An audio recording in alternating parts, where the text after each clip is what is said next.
Well, thank you very much, everyone. This is a great honor. And I see you have social distance on your mind, and that's a very good thing. Jovita, congratulations. Tremendous job you're doing.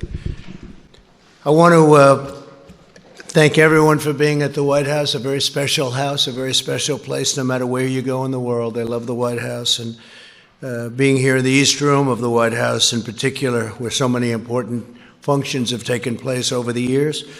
And today we're really celebrating American workers and small businesses, and we've done a job for you, and we're going to make it so as we open up our country, you're going to be in good shape as opposed to be either losing your business or how do we get some people to work here, especially since your employees were so good over the years, and those are the ones you wanted. So we made that possible for you.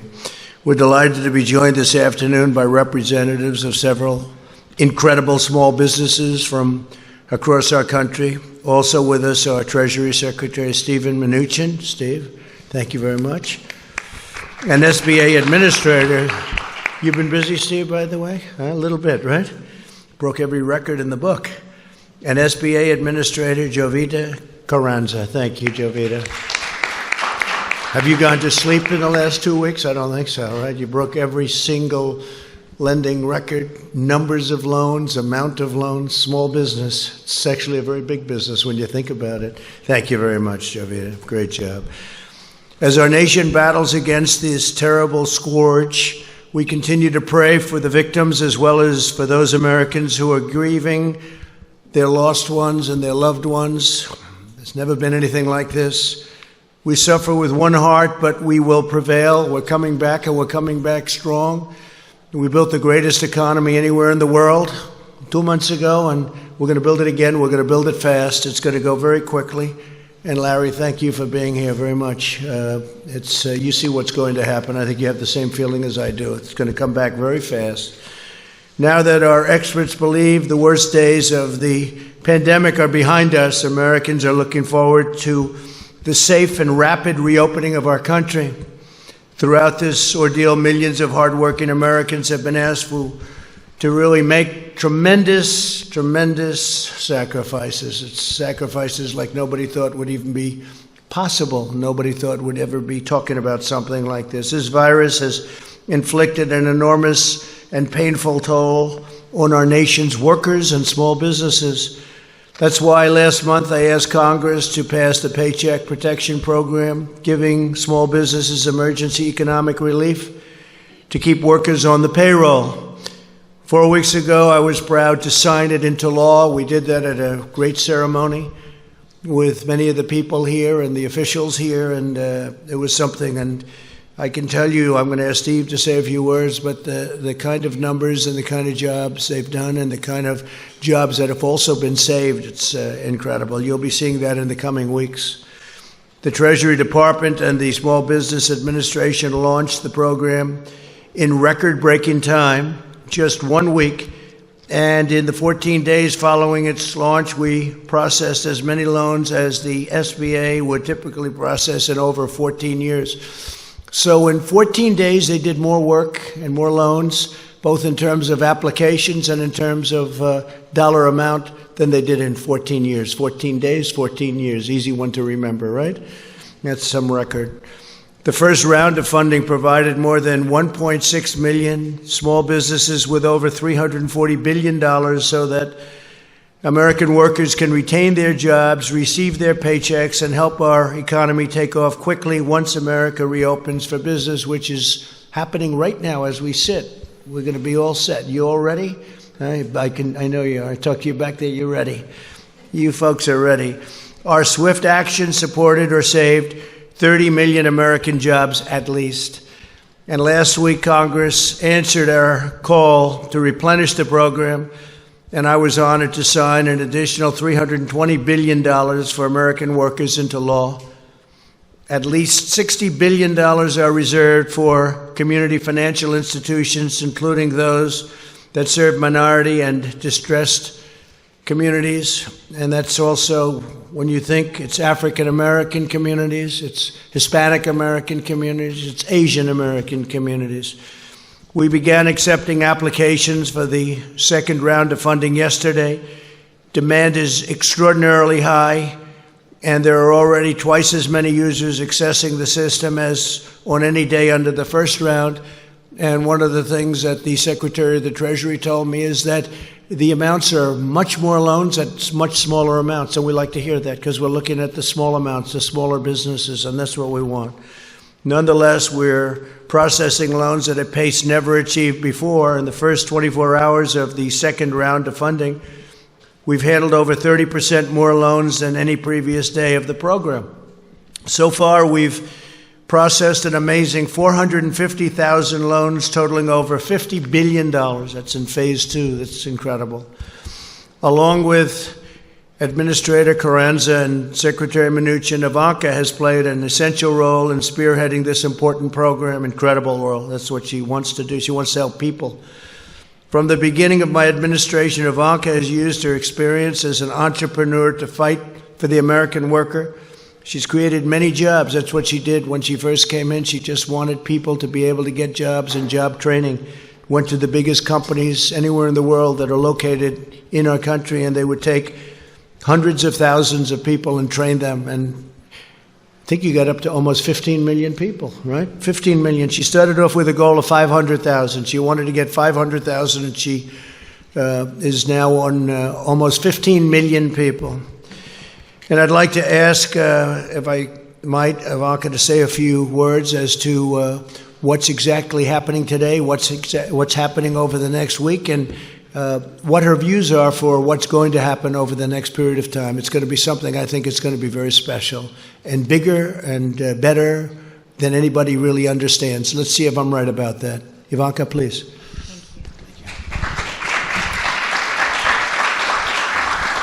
Well, thank you, everyone, and thank you, Mr. President, for convening this incredible group of entrepreneurs and small business owners who very much represent the soul and the spirit, the grit and the tenacity of America's small business owners across the nation. So we're grateful to each and every one of you for joining us here today, and very excited to hear your stories and hear specifically about how you're going through this challenge and how through the Payment Protection Program and through the PPP, you are able to keep your workforce employed. It's about your businesses thriving and growing within your communities. It's about your workforce, who each of you cares very dearly about. And I'd like to make a special call out of thanks to Secretary Mnuchin for his tireless work on this front. So if you'd like to come up and join us, we would appreciate that, Secretary. And SBA Administrator Carranza, thank you. You have been such a champion for America's small business. If you'd also like to come up and join us. And Larry Kudlow, thank you for all that you do in fighting for American workers. With that, I would like to kick us off by introducing Amy Wright to come up to the stage and share with us a little bit of her story. She has created an amazing business that stemmed from personal experience and very much her heart. And it's been an honor getting to know you, Amy, as you really embody the spirit of small businesses around this country.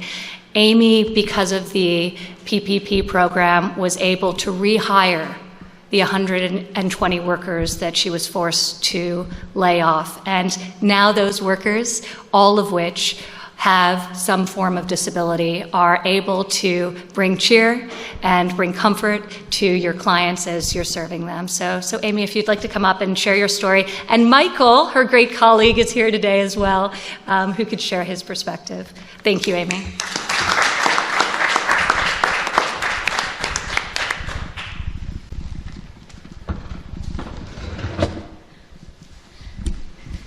Thank you, Ivanka, Mr. President. I am so honored to be joined by my employee, Michael, who you will hear from in just a moment. Biddy and Beau's Coffee is more than a coffee shop. It's a human rights movement. We employ 120 people with intellectual and developmental disabilities, and for most of them, it's their first paying job, which made the decision for us to temporarily close all 5 of our shops especially difficult. But thanks to the Paycheck Protection Program and the incredible team at Live Oak Bank, all 120 of our employees are back on the payroll today and working from home, writing handwritten notes that we include with each online order we ship.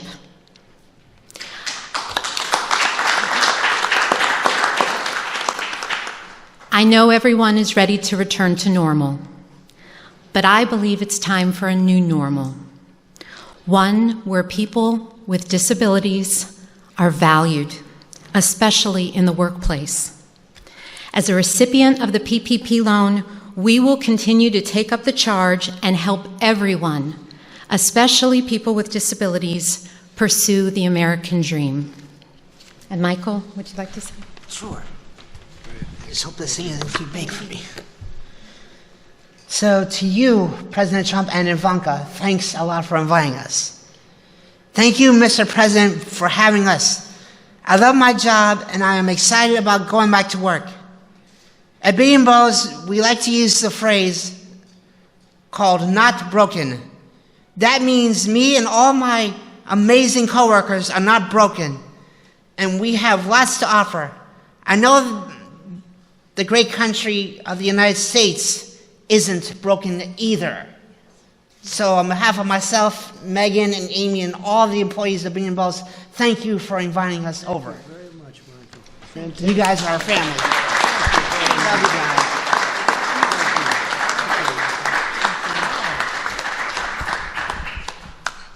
That's better than we did.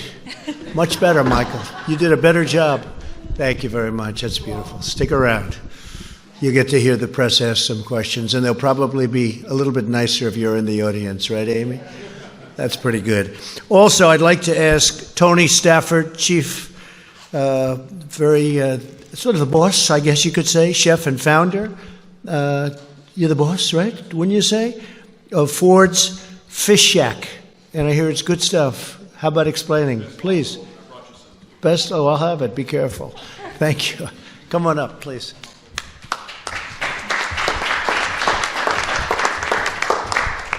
Thank you. I'm here representing, well, thank you, first of all, for inviting Mark, my great employee, with us. We're here representing the restaurant industry, which has been really hurt hard by this with the closures and things like that, so I'll keep it brief. I'd first like to thank the President and the Vice President for leading us through that pandemic. It has devastated our restaurants. Over the last 6 weeks, my 3 restaurants have been devastated.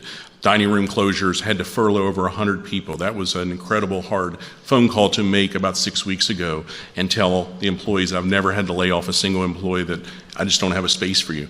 We just don't have, the restaurants are closed, and it was just extremely hard, and it was very emotional, and it was one of the hardest choices I ever had to make. So it was tough, but I promised every employee we would do our best to bring them back, and we would fight every day tooth and nail to get them back into the restaurants and be successful like we were the 10 years before all this terrible stuff happened.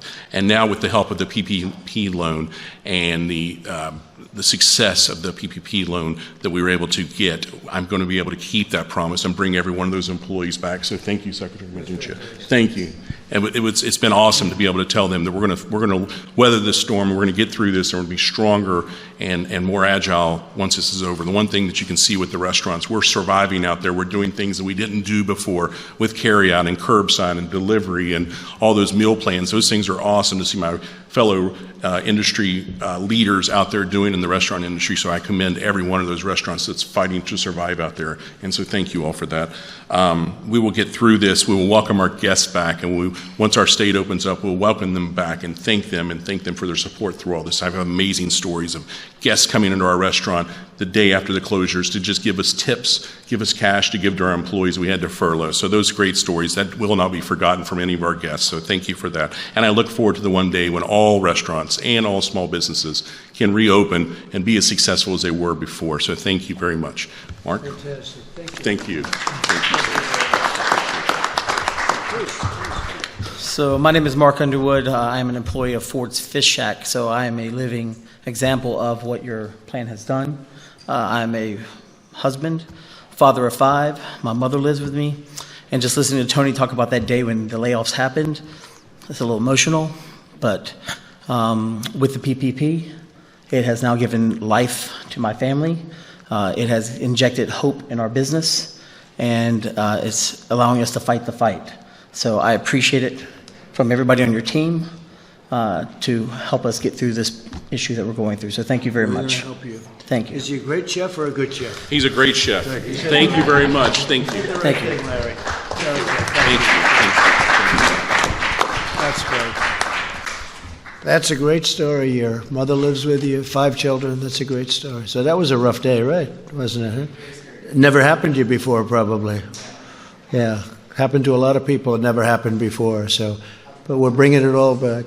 There have been a couple of places that have opened, and I don't know if you saw this, Tony. They have some restaurants, and they have lines that are very long to get in. People want to be back. They want to come back. We're going to bring a country back. They want to get to work. And I know you were in that category very much, so it's great. Thank you, fellas, very much. Jackie Crick, CEO and founder of ECU Communications. Jackie, please.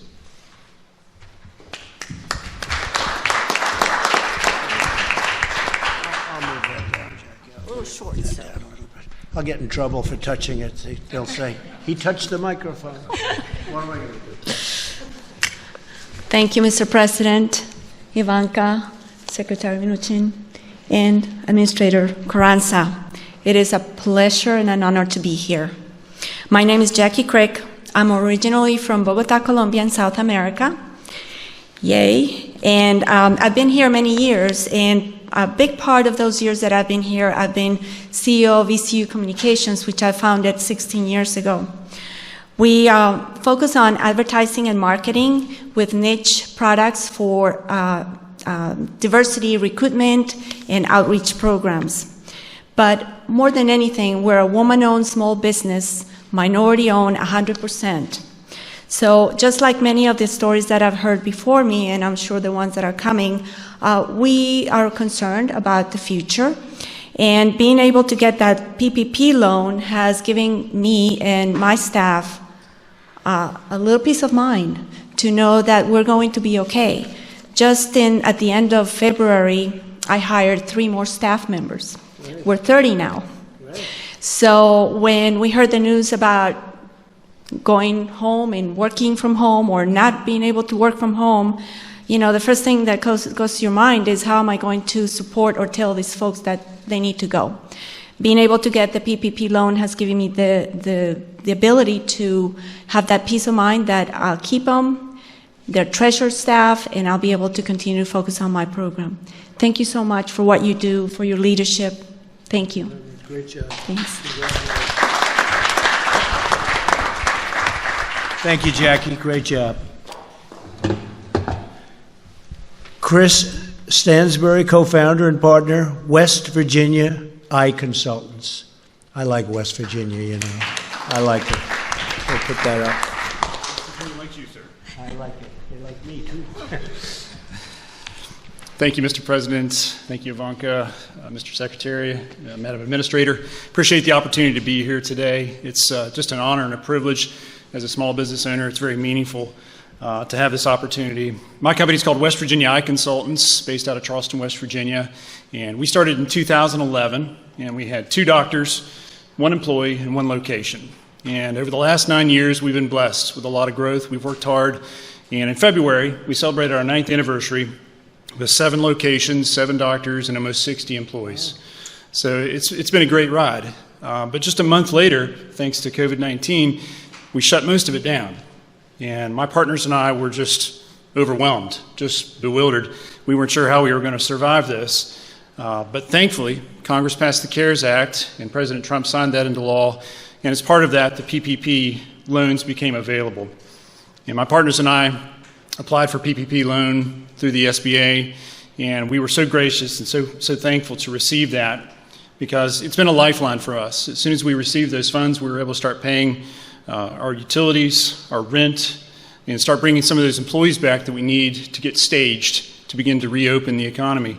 And so we're just so grateful for President Trump's leadership and Congress for working with him to get us through this crisis. So thank you so much, sir. We appreciate all your help. Thank you. So you do eye examinations, doctor? Yes, sir. And you do glasses and all that? I may have to see you. Okay?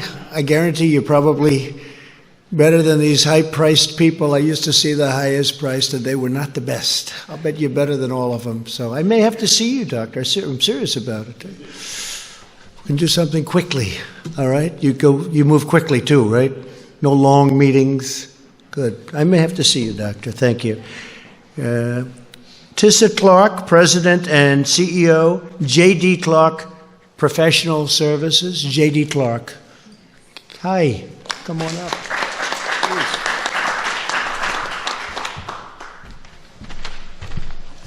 Thank you, Mr. President, Ivanka, Mr. Secretary, and Madam Administrator.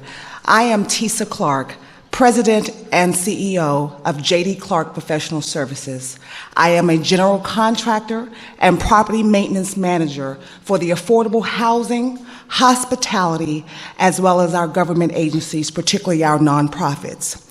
Most of my employees are the underserved, underemployed, or unemployed. And having the opportunity to be able to apply for a program such as the Paycheck Protection Program allowed me to keep those individuals employed. As a small business owner, my company is based out of Prince George's County, Maryland, and I've been in business for 12 years. And as a small business owner, we never want to fire or lay off, and even to the extent of ourselves not receiving a paycheck. And so I forgoed my paycheck until I could get funds. And so now with the funding that we received via M&T Bank on last Monday, it has allowed us to continue to pay our staff and for even myself as the business owner to once again take a paycheck. So this program is phenomenal for our small businesses. Also, as a side note, Madam Administrator, I did also apply for the Economic Injury Disaster Loan, and I did receive my advance on Tuesday of last week. So these programs are very critical for the small business community, but I do believe that we as small business are strong and we are resilient and we will bounce back. Thank you. Have you ever thought about running for office? You could do it very easily. You are something. That's a very good job. Thank you very much. Luke Bernstein, Executive Vice President, Chief Retail Officer, and Chief Communications Officer for Orrstown Bank. Come on up, Luke.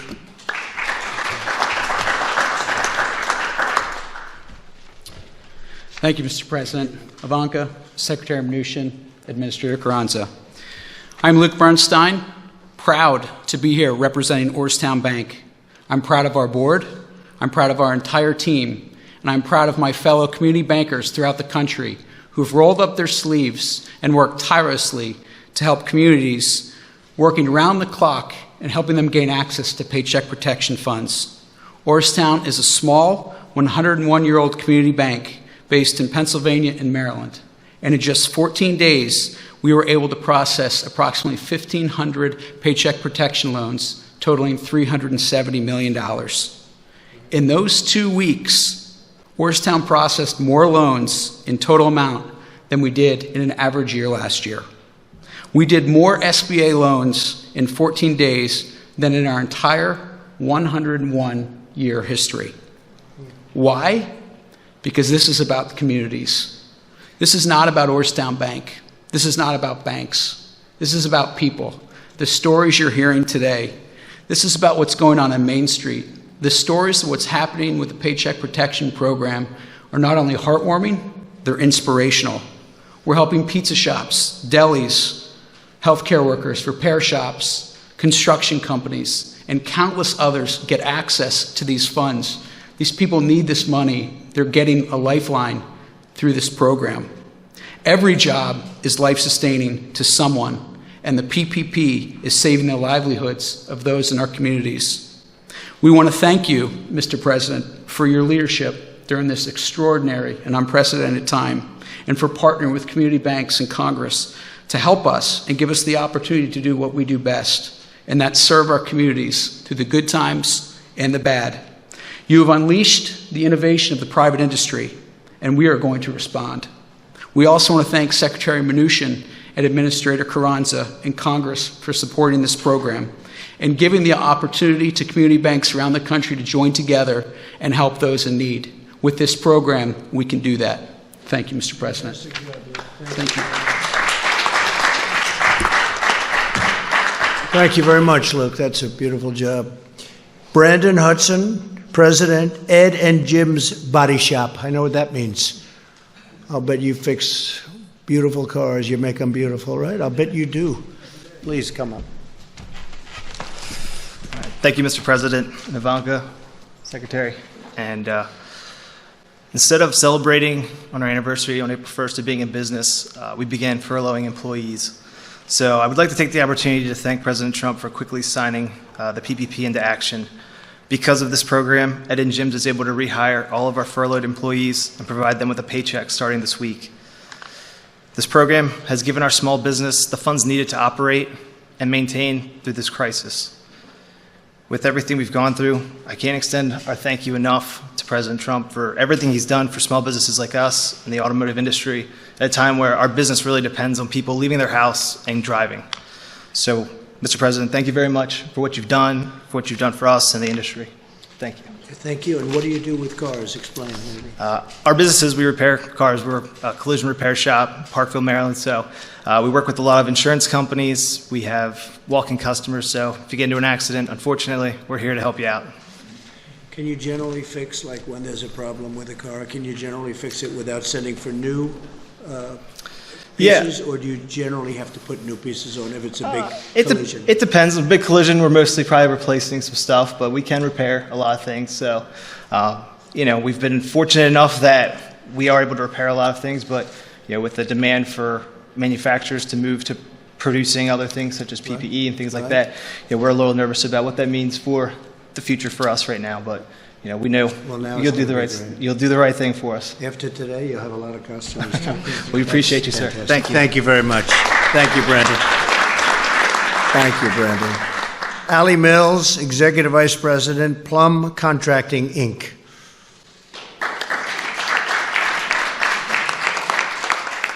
Would you like to have come on up here? He was so good. Put that mask on the way you had it. He gave you an idea. Thank you, President Trump, Ivanka, Secretary, Madam Administrator. I am here representing the highway industry. Plum Contracting is a third-generation union highway and bridge contractor in Pittsburgh, Pennsylvania. With Pennsylvania's winter construction shutdowns, we have been left with little revenue coming into a new season. COVID-19 abruptly halted all highway work on March 16th in our state. With very little revenue at this point of the season, we were forced to sadly lay off a majority of our employees, about 125, which included trades and management. There were a lot of sleepless nights and fear of losing it all. The Payroll Protection Program was and remains the engine that is carrying our business through this shutdown. We wouldn't survive without it. With our PPP approval, by May 1st, we anticipate our company running at full capacity when the highway industry is permitted to return back to work. We applaud you, Mr. President, for your interest in the welfare of America's small business and the American worker. And thanks to all that, my company will be here to work on a big infrastructure program very soon when you're ready to do that. Good. Thank you. Very much. Thank you. I was with Governor Ron DeSantis of Florida, which is interesting from your standpoint because we talked about the business that you're in, and he noticed that right into the immediate shutdown, he noticed there was very few cars on the road, and he did very opposite of what a lot of governors did. He said, "This is a great time to fix our roads and highways," and I said, as soon as he said it, this was in the Oval Office 2 hours ago, he said, I noticed there was very few cars, and isn't that better than fixing them during rush hours and when there's traffic and when it's booming, like hopefully over the next few months it's going to be again, just like it was before, the best we've ever had, and then we had to close it down. So he's fixing roads and bridges and doing a tremendous amount of work during this period of time, and I thought it was very smart. So it's a little bit the opposite, but to each his own, right? To each his own, but it made a lot of sense to me when I heard it. I'd like to ask Secretary Mnuchin to come up and explain just a little bit about how well it's going, how the kind of numbers, the kind of records, to a point where there's never been anything like this, loans coming in, and how the loans are actually smaller than in phase one, and that makes us happy because that means smaller businesses, and that's where that's what we're looking at, that's what we're aiming at this time. Please, Steve. Thank you, Mr. President, and Ivanka, thank you for putting this together. Your stories are the stories of the 60 million American workers that are going to have the benefits of the close to $1 trillion that the President and Congress have invested in small business to protect you and put you back to work. That's over $650 billion in the PPP. That's over $300 billion in disaster loans, and that's over $20 billion of grants. And I know the press has commented on a lot of big companies that inappropriately took the money, and we've been very clear. We announced today that any loan over $2 million will have a full review for forgiveness before they're repaid, because this is the story of small business here. And I am so pleased to see how this is working. So thank you, Mr. President. I'd also just like to comment, we're going to be up to close to 120 million of direct deposits in checks for the economic impact payments. If you have not received it yet, please go to irs.gov, get my payment. We made some corrections to the website over the weekend.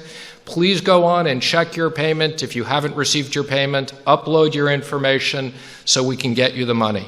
The combination of the direct payments, the PPP, the disaster loans, and enhanced unemployment insurance is the investment that the President has made in American business and American workers. Thank you, Mr. President. Thank you very much, Steve, very much. And on the enhanced, thank you. And Steve, on the enhanced payments, we're really looking to the state to give that out. And unfortunately, some of the states have very old computerized equipment from many generations ago. But they have the money to give out, and they'll give it out as it comes, and hopefully they'll be able to do the job. Some states have been very efficient, and others have had a hard time, but you'll work with the ones that have had a hard time. But we rely on the states, and we are relying on the states to get it out as quickly as they can, considering especially some of the equipment they have. Maybe now they'll be able to buy new equipment, right? When we get all finished, we'll have nice new computerized equipment so they can do it. With that, if you'd like to ask a few questions, I think this would be a good time, because with these incredible people, this is the media. You've heard me talking about it on occasion, seldom, right? But on occasion. And I think with you in the room, I have a feeling that they'll ask me much nicer questions. They'll tone them down, right? And thank you for the apology. I appreciate it. That was very nice. Yahoo! I appreciate it. It was very nice. Yeah, go ahead. Jim, go ahead. Yes, Mr. President. Today, the U.S. hit a grim milestone of 1 million cases of the coronavirus. Back in late February, you predicted that the number of cases would go down to 0. How did we get from your prediction of 0 to 1 million? Well, it will go down to 0 ultimately. And you have to understand, when it comes to cases, we do much more testing than anybody else. So we could go to some of these other countries, as an example, China. If you test, you're going to show many more cases. So we're doing more testing than any other country in the world by far, which we just discussed over in the Oval Office. So we're going to show more cases because we're doing much, much more testing, double anybody else. Somebody said if you add everybody else combined, that would be a number. And it will be at the appropriate time, it will be down to 0, like we said. Weren't the experts at the time saying that the number of cases would go up, we would have community spread? Well, experts, yeah. Was warning about this. Right. Also, experts, many very good experts, very good people too, said that this would never affect the United States. It wouldn't affect Europe. It wouldn't affect anything outside of China. So we were listening to experts, and we always will listen to experts. But the experts got it wrong. A lot of people got it wrong, and a lot of people had no idea it would be this serious. I listened to experts. I'll tell you what, I did something that the experts thought I shouldn't have done. I closed down our country and our borders. I did a ban on China from coming in other than U.S. citizens. And we did very strong checks on even our U.S. citizens. Ron DeSantis was telling me before that when they came in, people were put into quarantine, people were checked, and we're doing that now. So, yeah, I think we did something well ahead of schedule. We did that at the end of January. People were talking about this wouldn't have an impact, as you know, even into March. So I think we've done a great job in the sense that we were early. I think by banning China, and banning people coming in who would have been very heavily infected, we probably saved hundreds of thousands of lives. So on that, I'm very proud. Yeah, please. Mr. President, it's actually Secretary Mnuchin as well. What about the idea of another round of stimulus payments to American taxpayers directly? Democrats, of course, up on the Hill are talking about the idea of guaranteed income, which obviously could go on for months and months and months. Yeah. What about another round? Well, I like the idea of payroll tax cuts. I've liked that from the beginning. That was a thing that I really would love to see happen. A lot of economists would agree with me. A lot of people agree with me. And I think, frankly, it's simple. It's not the big distribution, and it would really be an incentive for people to come back to work and for employers to hire. The double tax on the company and also on the person.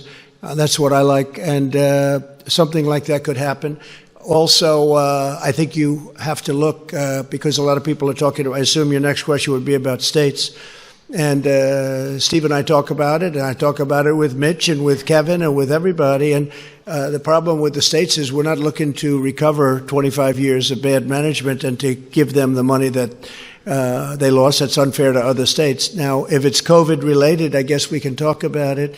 But we'd want certain things also, including sanctuary city adjustments, because we have so many people in sanctuary cities, which I don't even think are popular, even by radical left folks, because what's happening is people are being protected that shouldn't be protected, and a lot of bad things are happening with sanctuary cities. But that's just standing up here answering this question. That's one of the things I think about. If we were going to do something for the states, I think they'd probably want something having to do with sanctuary cities, something having to do with other different points that we can discuss a little bit later on. Yeah, Jeff, go ahead, please. Mr. President, you're going to sign an executive order today about meat packaging plants. It affects liability for them. What efforts or what measures are you looking at for liability for other industries and other businesses? Well, we haven't been talked about. It hasn't been asked on other industries yet. But with the meat packing and with the transportation, we have had some difficulty where they're having a liability that's really unfair to them. And we're going to be doing that. I think, Mark, we're going to be doing that fairly soon. It's getting drawn up. I should be signing that over the next hour or so, taking the liability, which frees up the entire system. And I fully understand it. Not their fault. Yeah, please, go ahead. Thank you, Mr. President. No, over here first. Mr. President, I just want to go back to what we discussed a little earlier today. Are you considering asking airlines to test passengers on international but also domestic flights? Yeah, we're looking at doing it on the international flights coming out of areas that are heavily infected. As you know, Brazil is getting to that category. I think they're going to be okay. I hope they're going to be okay. He's a very good friend of mine, the president. But I think that we're going to look at it from the standpoint, I was discussing that with the governor of Florida, with Ron, a little while ago. So we're going to be looking at that coming in from other countries, frankly, but South America seems to be one that's talked about because they have so much business going into Florida. With all of that being said, Florida's done incredibly well, and they're starting to open up very rapidly. But we will be looking into that in the very near future. We're looking at it very strongly. And the airlines will have this responsibility? Either the airlines or government, one or the other. We're working with the airlines. Maybe it's a combination of both. Kristen, go ahead. Thank you, Mr. President. Some health experts say the U.S. needs 5 million tests per day by June in order to safely reopen. You unveiled a plan yesterday that will increase testing, but not by that much. Why not? And can you get to that benchmark? Well, it will increase it, and it'll increase it by much more than that in the very near future. We're way ahead of everyone on testing. We haven't been given the press in terms of, I think, fairness of the press, but that's okay, and that's why I appreciated the statement before by Yahoo. We are way ahead on testing. We are the best in the world on testing. We've tested much more than anybody else, times 2. or every country combined. We've tested more than every country combined, and they keep talking about South Korea, and I'm very friendly, as you know, with President Moon, who just had a great victory, a new victory, as we're very happy about. But he will tell you how well the United States has done on testing, and he told me that very strongly. The quality of our test is the best, and the number is the best. Now, with all of that being said, we will be going to an even higher number, and it goes up exponentially. And I've told you that. We inherited a very broken test, a broken system and a broken test, and within a short period of time, we were setting records. So we have set records. We've done more than the entire world combined. We've done more than any other country in the world. So I think we've done a really good job. Now, with that being said, not everybody feels as strongly about testing as others. We have some governors that are very strong on testing. We have other governors, frankly, that aren't nearly as strong on testing. Their test is much more modest, and their real test is when people stop getting sick, and they'll be able to do that too. And I understand both systems very well. But we're going to maximum testing, even though some people won't even want to use it. I hear you saying you're confident you can surpass 5 million tests per day. Is that? Oh, well, we're going to be there very soon. If you look at the numbers, it could be that we're getting very close. I mean, I don't have the exact numbers. We would have had them if you asked me the same question a little while ago, because people with the statistics were there. We're going to be there very soon. We're really doing. I mean, I watched your report on NBC today, and it was an incorrect report, because we're really doing a great job on testing. Unfortunately, the administration, the people that work our government, hasn't been given the kind of credit that it deserves. Last month it was about ventilators. Now we have so many that we're able to give them to Italy, France, Spain. Other countries have been asking us for ventilators. We're making over 150,000. We've distributed thousands and thousands. New York is in great shape with what we've done, as you know. New Jersey's in great shape. We spoke just recently. Ivanka just spoke with the governor, and they're in very good shape with the ventilators. I mean, everybody has, and most of them have far more than they'll ever need. They're starting to send them back. So nobody went without a ventilator, and yet if you read the media from a month and a half ago, it was all about ventilators. And ventilators are tough. That was a tough thing, but we should be very proud of our country. We took assembly lines, and they converted from cars and other things into ventilators. And the job that we've seen has not been seen since World War II. What they have done in terms of the manufacture of very high-grade ventilators is amazing. So now we don't hear about that. And I noticed that the testing is starting to die down, because we now have the best testing anywhere in the world by far, and we have more. And that's a good thing. That's a very good thing. I'm happy about it. We had a call yesterday with governors, and I will say that I'm sure many of you were on that call, even though you shouldn't have been. They shouldn't have been, Amy, but they were. I wonder how that happened. But you heard the governors were thrilled. Now, the following day, if you'll get a Democrat on the call, they'll say, you know, I saw some of them today. They were so thrilled yesterday on a call that they thought it was a close call. And today they were good, but they weren't the same as they were yesterday, because that's the business. They want to try and win on November 3rd. But we're doing a job the likes of which nobody's ever done. And I'm not talking about myself. I'm talking about people in the Army Corps of Engineers, where we built hospitals, where we built thousands and thousands of beds all over the country. New York, what we did was incredible. 2,900 beds in a matter of days. What they've done is so incredible. And FEMA, what they've done. And the doctors and the professionals and all of the people that you see me with all the time. You know, these are great people.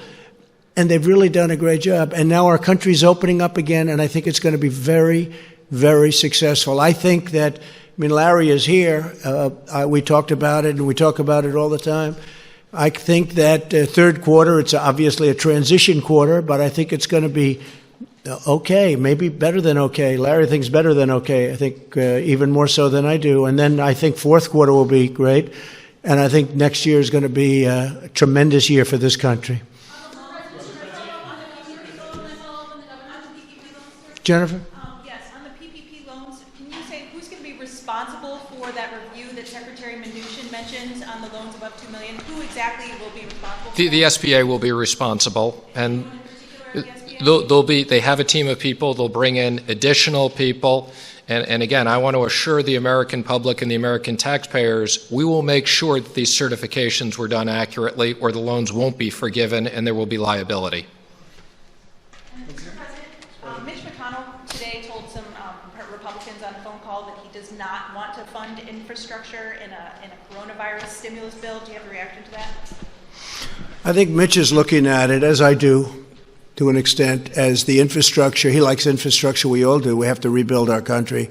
$8 trillion has been spent. I wasn't in favor of it. I can tell you that in the Middle East. $8 trillion. Think of it. And yet you wanted to fix a pothole in a roadway or in a highway in this country, and you didn't do it because they didn't have the money, because so much money was spent in the Middle East. Well, that's, as you know, a whole different story now. And we want to do infrastructure, but a lot of people, a lot of the Republicans would like to keep that as a separate bill. So we'll see how that works out, Jennifer. We'll see. Yeah, please. Mr. President, you said at the top of your remarks that you feel the worst of the pandemic is behind us. But without a treatment, without a vaccine, and states now reopening, how can you be so sure? Well, I think that, like other things, hopefully we're going to come up with a vaccine. You never know about a vaccine, but tremendous progress has been made. Johnson & Johnson and Oxford and lots of good things. You've been hearing the same things as I do. Tremendous progress has been made, we think, on a vaccine. You always have to say think, and then you have to test it, and that takes a period of time. But a lot of movement and a lot of progress has been made on a vaccine. But I think what happens is it's going to go away. This is going to go away. And whether it comes back in a modified form in the fall, we'll be able to handle it. We'll be able to put out spurts. And we're very prepared to handle it. We've learned a lot. We've learned a lot about it, the invisible enemy. It's a bad enemy. It's a very tough enemy, but we've learned a lot. It's in 184 countries, as you hear me say often. It's hard to believe. It's inconceivable. It should have been stopped at the source, which was China. It should have been stopped very much at the source, but it wasn't. And now we have 184 countries going through hell. But I think that a lot of good things are going to happen, and I really believe that fourth quarter is going to be maybe tremendous, and the next year I think has a chance to be really getting close to record setting. We hope so. We hope we can be back where we were. We had the strongest economy anywhere in the world, and I hope we're going to be back there again. Go ahead, please. Yes, you've spoken about your friend who passed away. I was wondering if you've spoken to the families of anyone else who's lost loved ones to COVID-19, if there's any particular stories that have affected you. Well, I have many people. I know many stories. I've spoken to 3, maybe I guess 4 families. Unrelated to me, I lost a very good friend. I also lost 3 other friends, 2 of whom I didn't know as well, but they were friends and people I did business with, and probably almost everybody in the room did. And it's a bad death. It's a bad thing. It grips onto some people. Now we found out that young people do extraordinarily well. That's why I think we can start thinking about schools. But of course, we're ending the school season, so it wouldn't be probably you wouldn't be back for too long. I notice where Purdue University, a great school in a great state, wants to open and have students come in. I think that's correct. Some colleges, I think I saw Harvard wants to have students come back in the fall. I would hope that they'd have students. I think that the whole concept of computer learning is wonderful, but it's not telelearning. But it's not the same thing as being in a classroom in a great college or a college of any kind, college, university. There's nothing, you can't replace that. So hopefully they're going to be coming back. Young people do very well with this horrible scourge. They do very well. So I am going to see you tomorrow, and we'll have other things to talk about. We have a lot of interesting things. I don't think we should have a news conference today because this is a news conference. In addition, it's a celebration of these incredible people that have done such a good job. And I think we found a couple of stars in this room today. I won't tell you who, but there are a couple. This guy right here is the biggest star in the room, right? We'll all agree he's the big.